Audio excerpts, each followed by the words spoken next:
erim oyiga 30 ming topmaydigan bo'lsa, men tipa unga turmushga chiqmayman, ko'rib ham chiqmayman bu variantni yoki boshqasi misol uchun. Shu stereotipga misol uchun siz qanaqa qaragan bo'lardingiz? O'zi pul topmagan odamga baland narxlarni gapirish oson bo'ladi deb o'ylayman-da. O'zi qiynalgan odam, o'zi pul topgan ayol, uni qadriga yetgani uchun qo'liga bersangiz ham ishlatmaydi.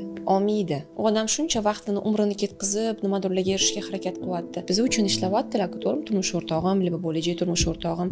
Endi uni borib turib yulish, конечно, noto'g'ri narsa. Oyiga 30 ming dollar topsin, 50 ming dollar topsin. Qaysi davlatda yashayapmiz? Oyida 30 ming, 50 ming dollar topish uchun nima qilish kerak bugun?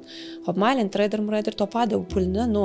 18 yoshli bola qayerdan topadi? Nima uchun birga katta bo'laylik yo masalan birga qilaylik degan narsa yo'q. O'zingizni bolangga shuni ravo ko'rsa, вот kimdirda nimadir desa yoqadimi? O'zingizni farzandingizdan bir savol javob qilib ko'ring buni. Конечно, yoqmaydi. Самое главное, yaxshi odamni topish kerak. O'qigan, o'qimishli, всегда старается, постоянно harakat qiladigan odam. Mana qarang-da, millionerga ham turmush chiqish mumkin.